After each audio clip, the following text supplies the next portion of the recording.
আসসালামু আলাইকুম দর্শক, আজ খুবই ভারাক্রান্ত মন নিয়ে আপনাদের সামনে হাজির হয়েছি।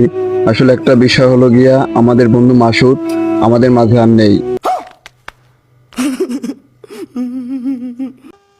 নেই বলতে আসলে উপরে চলে গেছে বিষয়টা এমন না, ও কাজের ক্ষেত্রে দূর দূরান্তে আছে, কিন্তু এই বন্ধুত্বের শূন্যতা দূর করার ক্ষেত্রে মাসুদ আমাদের পাশে নেই তো কি হয়েছে, মাসুদের টিলারটা আমাদের সঙ্গে আছে।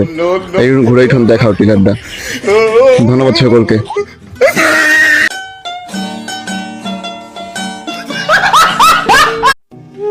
আসসালামু আলাইকুম দর্শক, আজ খুবই ভারাক্রান্ত মন নিয়ে আপনাদের সামনে হাজির হয়েছি।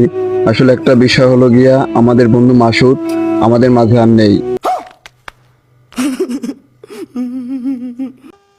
নেই বলতে আসলে উপরে চলে গেছে বিষয়টা এমন না, ও কাজের ক্ষেত্রে দূর দূরান্তে আছে, কিন্তু এই বন্ধুত্বের শূন্যতা দূর করার ক্ষেত্রে মাসুদ আমাদের পাশে নেই তো কি হয়েছে, মাসুদের টিলারটা আমাদের সঙ্গে আছে। এই ঘুরেই ঠোন দেখাও টিলারটা। ধন্যবাদ সকলকে।